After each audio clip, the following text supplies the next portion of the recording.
नमस्कार, आपका स्वागत है फटाफट खबरों में। मैं हूं आपके साथ भावना रनौट। आज हम लेकर आए हैं हरियाणा के हर छोटे बड़े शहर की सबसे तेज और ताजा खबरें। तो चैनल को सब्सक्राइब कीजिए और वीडियो को कहां से देख रहे हैं कमेंट बॉक्स में बताएं।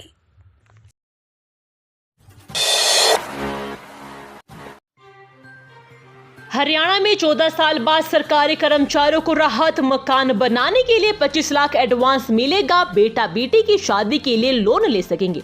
हरियाणा सरकार ने 14 साल बाद सरकारी कर्मचारियों को एडवांस और लोन को लेकर बड़ी राहत दी है। प्रदेश सरकार ने मकान के निर्माण, विवाह, वाहन और कंप्यूटर खरीदने के लिए एडवांस और लोन की सीमा में बढ़ोतरी की है। इससे पहले 20 नवंबर 2010 को तत्कालीन मुख्यमंत्री भूपेंद्र सिंह हुड्डा की सरकार में यह बढ़ोतरी हुई थी। सरकार के इस फैसले से सरकारी कर्मचारी अब मकान बनाने के लिए 25 लाख रुपए तक एडवांस ले सकेंगे। पहले 20 लाख रुपए मिलते थे। बेटे की शादी के लिए 3 लाख रुपए का लोन मिल सकेगा। वाहन और कंप्यूटर खरीदने के लिए भी लोन की राशि में बढ़ोतरी की गई है।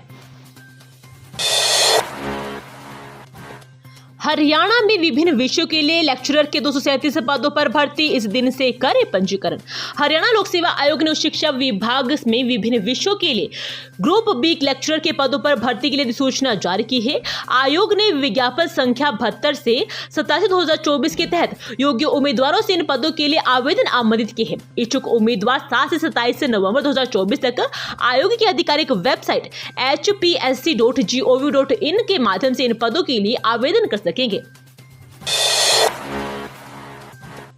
हरियाणा में मौसम का मिजाज बदला। कुरुक्षेत्र में घना कोहरा, दृश्यता केवल 20 मीटर तक सिमटी, ठंड का एहसास बढ़ा। धर्मनगरी कुरुक्षेत्र में घना कोहरा छा गया, जिससे ठंड का एहसास और बढ़ गया। कोहरे के कारण दृश्यता महज 20 मीटर तक रह गई, जिसके चलते सड़कों पर वाहनों की रफ्तार धीमी हो गई और दुर्घटना की आशंका बनी रही। शहर के विभिन्न इलाकों में कोहरे की तीव्रता अलग अलग रही, जिससे यातायात पर प्रभावित हुआ। अधिकतम तापमान 20 डिग्री सेल्सियस दर्ज किया गया, जबकि दोपहर में तापमान 30 डिग्री तक पहुंचने की संभावना है। घने कोहरे के कारण स्कूली बच्चों और कार्यालय जाने वाले लोगों को परेशानी का सामना करना पड़ा। हरियाणा NMMSS के लिए जारी हुआ प्रवेश पत्र, यहां से करें डाउनलोड। 17 नवंबर को होगी परीक्षा। हरियाणा विद्यालय शिक्षा बोर्ड ने 6 नवंबर को हरियाणा राष्ट्रीय मींस कम मेरिट छात्रवृत्ति योजना 2024 के लिए एडमिट कार्ड जारी कर दिया है। परीक्षा के लिए पंजीकरण कराने वाले छात्र BSEH की आधिकारिक वेबसाइट bseh.org.in या SCERTHARYANA.gov.in के माध्यम से Haryana NMMSS 2024 admit card download कर सकते हैं। हरियाणा NMMSS 2024 छात्रवृत्ति परीक्षा 17 नवंबर 2024 को आयोजित की जाएगी। छात्रों को Haryana NMMSS 2024 admit card download करने के लिए अपना लॉगिन विवरण जैसे अपना नाम, पिता का नाम या आधार नंबर और मोबाइल नंबर दर्ज करना होगा। नई सरकार के गठन के बाद से अपने पुराने तेवरों में लौटे अनिल विज, निशाने पर अंबाला के प्रशासनिक अधिकारी। हरियाणा में तीसरी बार भाजपा की सरकार के गठन के बाद से ही परिवहन और बिजली मंत्री अनिल विज अपने पुराने तेवरों में आ गए हैं। खासकर वे अंबाला के प्रशासनिक अधिकारियों को खुलकर निशाने पर ले रहे हैं। सोमवार को पंचकुला में लगे तीसरे पुस्तक मेले में विज की गैरहाजिरी भी कई सवाल उठा रही है, क्योंकि कार्यक्रम के आयोजकों में बिजली विभाग भी शामिल था, लेकिन इस कार्यक्रम में केवल मुख्यमंत्री नायब सिंह सैनी शामिल हुए। प्रोटोकॉल के तहत निमंत्रण नहीं देने के चलते विज कुछ बिजली अधिकारियों से नाराज बताए जा रहे हैं। हालांकि अभी तक विज ने इस संबंध में खुलकर कुछ नहीं कहा है। महिला आयोग की चेयरपर्सन रेणु भाटा का युवाओं को संदेश, मोबाइल और प्रेम संबंधों से दूरी बनाए छात्राएं। महिला आयोग की प्रदेश अध्यक्ष रेणु भाटा ने बुधवार को चरखी दादरी के जनता कॉलेज में विद्यार्थियों से संवाद किया। जागरूकता कार्यक्रम में उन्होंने युवाओं को मोबाइल और शैक्षणिक संबंधों से दूरी बनाने की सलाह दी। उन्होंने कहा कि युवा पीढ़ी मोबाइल के अत्यधिक उपयोग के कारण अपने लक्ष्यों से भटक रही है, जिससे उनके जीवन और करियर पर नकारात्मक प्रभाव पड़ रहा है। रेणु भाटा ने कहा कि युवा अपने उद्देश्य और शिक्षा पर ध्यान केंद्रित करें, बजाय इसके कि वे मोबाइल और अस्थायी प्रेम संबंधों से उलझे। हरियाणा सीईटी के वन टाइम रजिस्ट्रेशन में देरी, दिसंबर में होगा एग्जाम, एचएसएससी ने खड़े किए हाथ, बोर्ड ने सीएम सैनी को बताई दिक्कतें। हरियाणा में ग्रुप सी और डी पदों के लिए कॉमन एलिजिबिलिटी टेस्ट के रजिस्ट्रेशन में देरी के आसार है, जबकि मुख्यमंत्री नायब सैनी 31 दिसंबर से पहले सीईटी कराने की घोषणा कर चुके हैं। इधर हरियाणा स्टाफ सिलेक्शन कमीशन ने भी मुख्यमंत्री सैनी को सीईटी क्वालिफाई कराने जाने को लेकर दिक्कतें बताई है।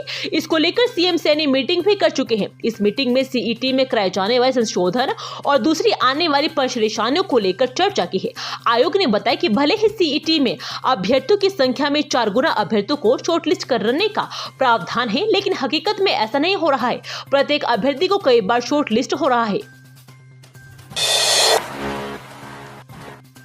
हरियाणा में कैमरे की निगरानी में बंटेगा राशन, हरियाणा खाद्य एवं आपूर्ति विभाग की बैठक में आदेश जारी, समय पर खुलेंगे डिपो। हरियाणा में सभी राशन डिपो पर सीसीटीवी कैमरे लगाए जाएंगे।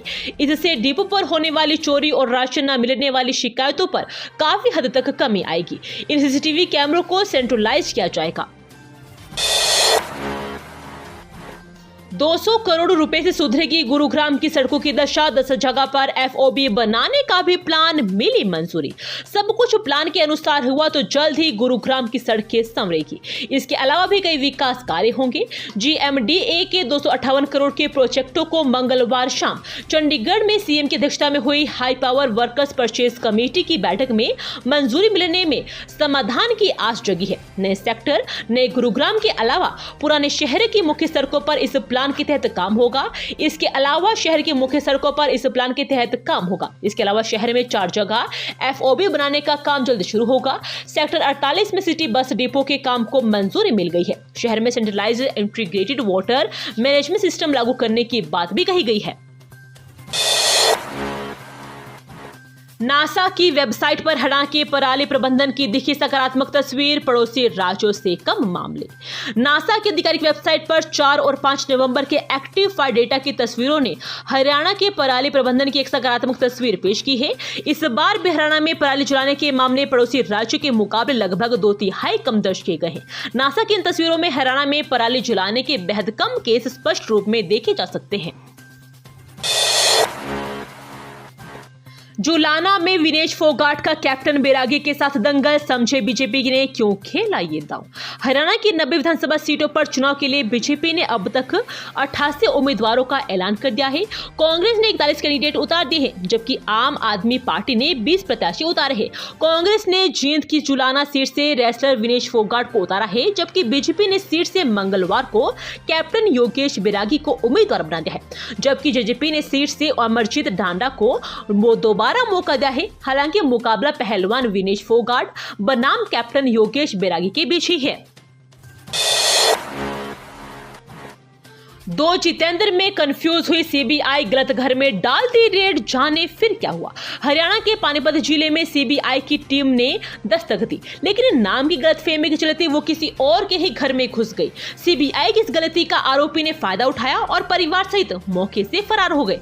बता दें कि ऑनलाइन ट्रेडिंग, ज्यादा ब्याज देने का लालच, शेयर मार्केटिंग में पैसे लगवाने जैसे बहानों का लालच देकर करोड़ों रुपए की हेराफेरी करने के मामले में जितेंद्र नामक युवक के घर पर रेड करने पहुंची थी।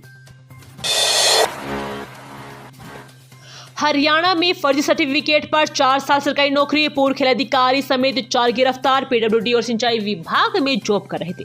हरियाणा के फतेहाबाद में डी ग्रेड में स्पोर्ट्स ग्रेडेशन के फर्जी सर्टिफिकेट जारी करने के मामले में पुलिस ने तत्कालीन जिला खेल अधिकारी समेत 4 लोगों को गिरफ्तार किया है। इन फर्जी सर्टिफिकेट के बल पर कई युवाओं ने खेल कोटे से नौकरी हासिल की थी। पकड़े गए आरोपियों की पहचान ढांड के निवासी मक्खन सिंह, बनावाली के रहने वाले महावीर, बोदीवाली के रहने वाले राहुल और न्यू भरतनगर भिवानी के निवासी खेल अधिकारी राजेंद्र सिंह बेरवाल के रूप में हुई है। फतेहाबाद के सिटी थाना में पुलिस ने 21 अप्रैल 2023 को सीएम फ्लाइंग हिसार के इंस्पेक्टर रिचपाल सिंह की शिकायत पर केस दर्ज किया था। ये थी आज की फटाफट खबरें। हम मिलेंगे अगले बुलेटिन में, तब तक के लिए धन्यवाद और जय हिंद।